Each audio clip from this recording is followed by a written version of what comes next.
बाबूलाल एक आलसी और पेटू व्यक्ति था।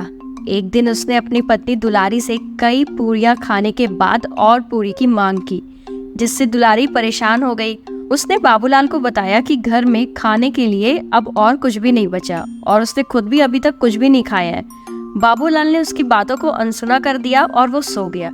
अगले दिन सुबह दुलारी ने उससे उठाने की कोशिश की, लेकिन बाबूलाल सोता रहा। गुस्से में आकर दुलारी ने उसके ऊपर पानी फेंक दिया, जिससे बाबूलाल नाराज होकर उठा।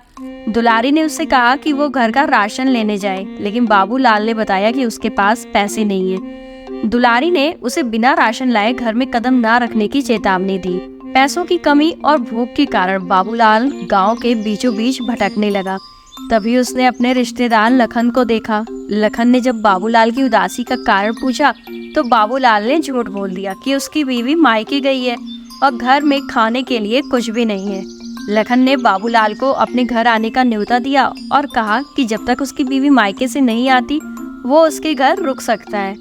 लखन के घर पहुंचने पर उसकी पत्नी ललिता ने बाबूलाल की बहुत खातिरदारी की।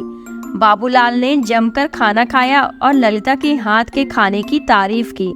लेकिन जब लखन का पेट भर गया और वो खाने से उठ गया तो बाबूलाल का पेट नहीं भरा और उसने और पूरी और सब्जी मांगी। ललिता ने जब देखा कि बाबूलाल बिना रुके खाता जा रहा है तो वह और लखन चिंता में पड़ गए। उन्होंने सोचा कि अगर बाबूलाल ऐसे ही खाता रहा तो उनका सारा खाना एक दिन खत्म हो जाएगा और वे सड़क पर आ जाएंगे। समस्या का हल ढूंढने के लिए लखन और ललिता ज्ञानी बाबा के पास गए। बाबा ने उन्हें एक जादुई थैला दिया जिसमें रखा भोजन कभी खत्म नहीं होगा। उन्होंने लखन और ललिता को सलाह दी कि ये थैला बाबूलाल को दे दें और उससे कहे कि अगर वो इस थैले का सारा खाना खा लेगा तो उसे अपने घर वापस जाना होगा। लखन और ललिता घर लौटे और बाबूलाल को थैला देकर समझाया कि इसमें पूरे 1 साल का खाना है और अगर वो इसे खत्म कर देता है तो उसे वापस अपने घर जाना होगा। बाबूलाल ने भूख की वजह से थैले का सारा खाना खा लिया और उसे अपनी गलती का एहसास हुआ। तभी दुलारी वहां आ जाती है और बाबूलाल को झूठ बोलने और राशन न लाने के लिए डांटने लगती है। उसने बाबूलाल का पीछा करते हुए उसे लाठी से पीटने की धमकी भी देती।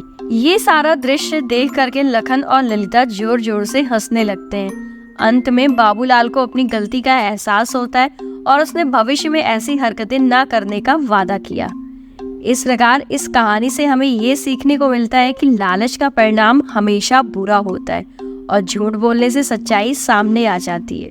तो दोस्तों, आपको ये कहानी कैसे लगी हमें कमेंट करके जरूर बताइएगा और जो लोग चैनल पर नए हैं चैनल को सब्सक्राइब करके वीडियो को लाइक करें और ज्यादा से ज्यादा शेयर करें। मिलते हैं बहुत ही जल्द एक नई इंटरेस्टिंग कहानी के साथ।